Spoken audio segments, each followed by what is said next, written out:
Վրացիները նախ փորձում են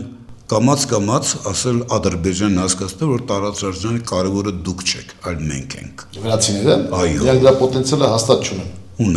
Ունեն, այնել ինչպիսի պոտենցիալ ունեն։ Դրա համար իրենք պետք է գնան առճակատման։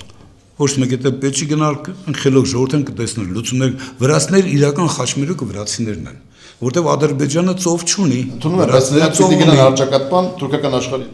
Դե, գիտես, տարբեր եղանակներ կան, չինացիներ, որտեղ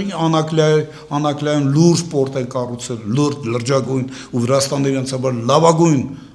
տարանցիկ պետություններից մեկն է, մուղադը չինացիները թույլ չեն տա որսի վրա։ Էլ չեմ ասում, որ անհրաժեշտության դեպքում նաև ռուսները կօգնեն վրացիներին։ Այդ իրանց շահերից է բխում։ Դրա համար բայց վրացիները ամենակարևորը, հիմա սկսել են հասկացնել բոլորին, որ մենք տարածաշրջանում Վեդոմի տարվող չենք, մենք տանողներից մեկն ենք, լոկոմոտիվներից մեկն ենք։ Եվ իրականում դա ճիշտ է, որտեղ իրական խաչմերուկը նրանք են, Ադրբեջանը չի։ Հայաստանն էլ չի ցավոք սրտի, որտեղ մենք ծով չունենք։ Վրացիներն ունեն։ Ուղղակի վրացիները պիտի դուրս գան սոքարտվելուի կարգավիճակից։